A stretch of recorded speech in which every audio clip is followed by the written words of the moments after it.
Hey guys, we're in the office this morning and getting some trail cameras re-cleaned and from the busy week here. Sorry that we haven't been really on top of the video output here like I wanted to, but when one man show as far as filming them, editing them, and I've been spending a lot of time in the woods picking and choosing my locations and picking away at these bucks here, and I've got a few of them on the run.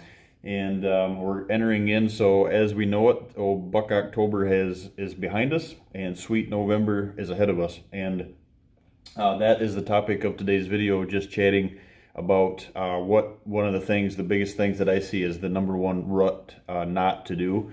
And that to me is, we have talked in the past about changing and following the movement, as far as trying to follow the bucks off. They weren't on your food plots, the deer weren't on your food plots in general, and then those deer transitioning into the oaks because of pressure, and then we follow them into the oaks, and it's that never-ending chase.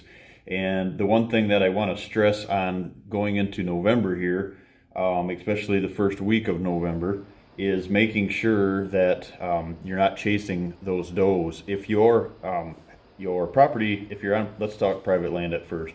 If you're on a parcel that you have been working on, and you have placed your doe bedding areas close to those food sources, and you know that there's a high percentage chance that that is where your does and your resident does are going to stay, and then you got those secluded areas where you're hoping that them are left alone for secluded buck bedding areas.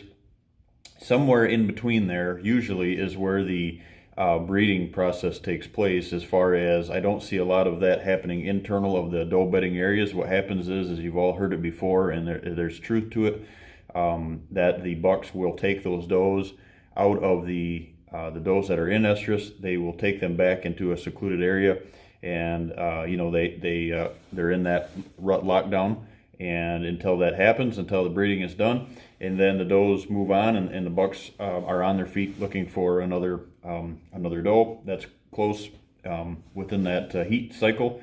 And so they're searching, and that's when our opportunities arise, and that you just have to say your buck prayers before you leave the truck in the morning or in the evening hunt, and that you hit that timing there. The thing that I want to talk about though is chasing that doe movement. If you're in a location where, that, like I said, that bedding area is on those food sources, you know it's there, then your stand locations that you were hunting the pre-rut may just have to be adjusted just a little bit interior, a little bit further. What I like to do sometimes is, because of our side access that I teach and promote, and we side access in, let's say your doe bedding area, you're trying to transition from the your south fence line, and you're wanting to go up into there because your does are off to the let's say your does are off to the west, so you're hunting that west wind, and you're in behind your does, and you're in tight there in those buck bedding areas. Might just have to slide up a little bit further in towards that buck bed. Now that's why I promote especially on small parcels, is because a lot of small parcels don't have the opportunity to slide in any further, because the further you slide in, obviously, on these small parcels, the more destruction that you can do, and it happens real quick. Now if we're talking a larger parcel, anything, you get up 80s, you get up into 120s, 240s, 320s, something like that, then you've got the ability to go in a little bit further. But if you're tuning in on this, and the first topic here that we're going to chat about is the small parcel aspect of it. If you're on the small parcel, that's why it's so important to design these pieces and put the stands from the side access in already behind those doe bedding areas, with those licking branches and or a water hole, and be between those two locations right at the beginning, and then you just pick away through the season as far as what your property has to offer, the contour, and then if you can hunt it early season, or it's best to wait until the end of October going into the first week of November. What I see happening is I see this period, as I see it happens on state ground a lot too, as on public ground, is the shift has changed, and now the bucks are in that searching pattern. They're more of a searching after the breeding process. So there is a lockdown that happens where they're locked down for that. The does are only in estrus for that 22 to 28 hour period, And then after that, they're up on their feet searching again. So they're not locked down for days upon days upon days like you know, sometimes I've probably heard. So you have to be in those areas that are productive so you don't have to move in any further. And what happens like out on public ground, like I was going with that there, is what happens is the does transition to the food, and now during the rut, our mentality of our predator brain kicks in and it tells us, hey, the bucks are after the does. It should be, our priority should be, you know, we have to be where the does are at. Well, you have to know where the does are at. Don't be where the does are at, because what happens is now Midwest, lower pressured states, maybe you can get away with this. I still don't promote it like I always, you know, say about some other things, but don't put yourself in front of those does, because what happens is you have to, everybody wants to see the does drag the buck past them, okay? And if you're in an area where the majority of your does on your farm have to work their way past you, your chances of getting busted go through the roof, and now you're dealing with the whole group of does that you're dealing with, trying to draw or draw that buck past you or be in that that line of travel. They're all mature does and they're all educated. So if you put yourself in front of them just because you want to be where the does are at, because you think that the does are what is your ticket, knowing where your does are the ticket, not being in front of the does are your ticket. So that's a huge point there that I wanted to make, is keep yourself behind the does. Make sure you know public land is tough this time of the year because everybody has the rush mentality, and they're diving into areas where they didn't hunt before, and they're walking that extra, you know, 200-300 yards. They're crashing in on those buck bedding areas. They're crashing in on those thick areas. And what the problem with that is, though, is on the public ground, you don't, unless you know that that's a buck bedding area, then a lot of folks make the mistake is they crash into bedding areas, and those bedding areas are doe bedding areas because of the browse, because of the you know, they feed that five times in a 24-hour period, like we always say. Public ground, there's in our area anyway, and a lot of you know, accessible public ground areas around the country. Southern Michigan has some of these areas that have, you know, crops next to them or whatever, but a lot of them are timbered area, huge remote areas like where we're at here in mid-Michigan, all the way up through the Upper Peninsula. I mean, there's not a lot of ag, or it's all mass crops as far as oaks. And so what happens is folks find those really thick areas, and they think they're bedding areas, and, oh, there's going to be bucks in here, and they blow into them on an evening hunt. Let's say they walk into them, and then your does disperse, and that, because they were in there, the reason they were in there is they were eating that browse, they were taking advantage of that low browse and the acorns that were there, and they're in that pressured, and that's kind of their destination feed location out on public ground. That's pretty much a public ground food plot, if you will. And so when you blow into those areas, you're not only blowing the deer out of it, if you are able to get into them in the morning, you have to be able to get out of them. So what happens is then the does are all bedded around you and you blow them out. So that's the reason of trying to keep yourself behind the does.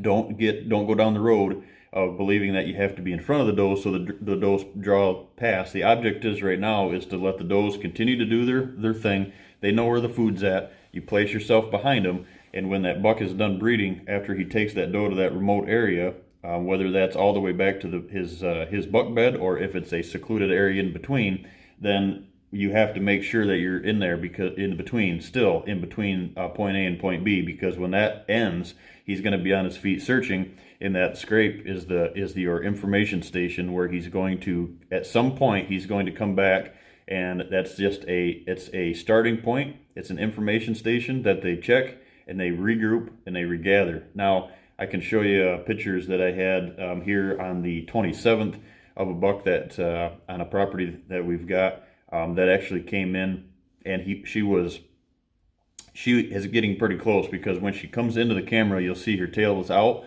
and she comes in and she actually uses the scrape, and then they're gone. So that doe was probably one of the first does in that area that was in heat, and guess who was with her? The most mature buck in the area.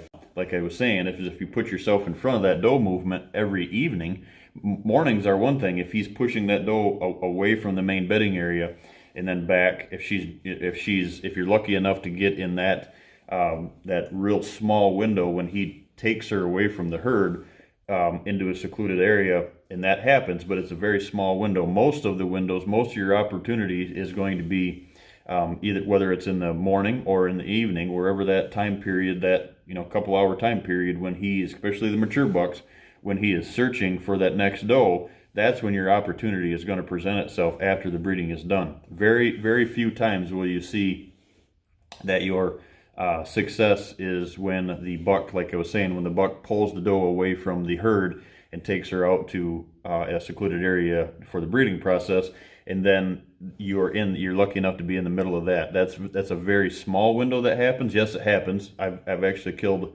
a couple good bucks myself in that transition between those, and where I knew that you could just tell that there was nobody else with him, and she was taking her time, kind of meandering into some thick stuff, and he was right behind her. The majority of the times, what happens is you're hunting the doe after, you're hunting the buck after the doe gets bred. She disperses, goes back, and then you're hunting that buck in that searching pattern. And that's when they're most vulnerable. Is this time of the year I see everybody transitioning back out too soon, transitioning back out to these destination feed locations, and now we start the cycle of pressure all over again, and you're on the food plots, you're back on the oaks, you're back on where this food's at because that's where all the does are, and then we start this process of everybody getting busted again. The problem is now, guys, you're in the downslide of your days left to make it happen. If you were doing that early season and you were getting busted, you had days to repair. Now there's no repair left in the days. You have to be crucial, because now all your steps, all your days are going downhill towards the end of the season. So don't transition too fast back to that feed. Make sure that you're waiting. That feed is very powerful, but that feed is very powerful after this process of the rut, where if you're lucky enough to be able to hunt the food plots or closer to the food plots, then that's something that we'll talk about later after the peak of the rut, going into the post rut, trying to catch that second rut that happens. Then you can transition back out to those, or close to those destination feed locations, such as your food plots. But so in review, don't put yourself out too far yet in front of the does. Make sure you're still in those transition areas, but don't transition too far in on small parcels, because you don't have the square footage, you don't have the acreage to work with that a larger parcel has to work with to go in a little bit deeper into those farms. That's, like I said before, that's the crucial point of making sure that your design is correct early season. So it's just a pick and choose your stand location, so you can jump around your small parcel, so you're not over hunting one spot, and sooner or later it's gonna happen. Just don't overdo it right now as far as going internal of these bedding areas. One thing that we're going to talk about in an upcoming video here is getting, like I say, I used the term trail locked, and we're gonna talk about one of the biggest deficits that ruins rut hunts coming up here soon, where guys put themselves way too far into bedding areas, rut bedding areas, and they're doing more harm than good. So that's an upcoming video. This one here, just keep picking away at them, guys, and we will give you an update. We've got some really good stuff here popped up on the camera. I had a really good mature buck the other night, actually Halloween night, at 35 yards, come right straight in. One of my hit listers come right straight into the scrape. I was in a ground blind, and where he accessed in, I would have had to shoot him right head on, and I was waiting for him to turn, and he was just steps, just one of those steps. He turned as he went, put his nose on the ground, and headed out to check other areas, and he never returned. I will be back in that stand here within a day or two. I'm on the other side of that bedding tonight and this evening, so we'll keep you posted. But yeah, I just wanted to touch on that, guys. That's one of the biggest things right now, is just keep picking away. Smaller the parcel, less the pressure. And if you're out on public ground and you're trying to make it happen, just make sure that if you can guarantee that those bedding areas that you're crashing into right now are not doe bedding areas, then get in there and make it happen somewhere between his buck bed and that resident doe group of the same location, return after return after return to bedding of does. If you can guarantee that is not buck bedding or doe bedding area that you're crashing into, then go in there and make it happen. a lot of times I see is just people diving into the thick spot, and you have to remember that the public ground where there's pressure not from you, applied, that bedding area that you think may be a buck bedding area is a doe bedding area, and that's not. You don't want to be crushing in on those doe bedding areas, and the reason is because, like we had said, now you're going back into blowing these deer off from these destination feed locations like you were on your food plots, and then turning around into the oaks, and it's just that never-ending pressure chase that we don't want to happen. So that's how you do that. You pick away at it as you go, like we are here. I've got different stands that I'm rotating, and hopefully get my young man here freed up from some school here maybe this weekend, so we can kind of be in two places at once, because it seems like I'm on one spot and they're on the other, and it's a real tricky spot that we're hunting as far as wind.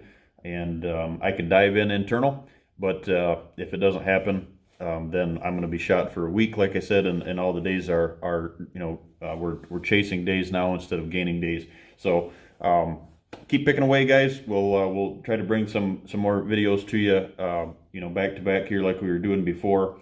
This time of the year, we're just spending a lot of time in the stand and not behind the computer doing some editing. So best of luck to you. Sweet November is here.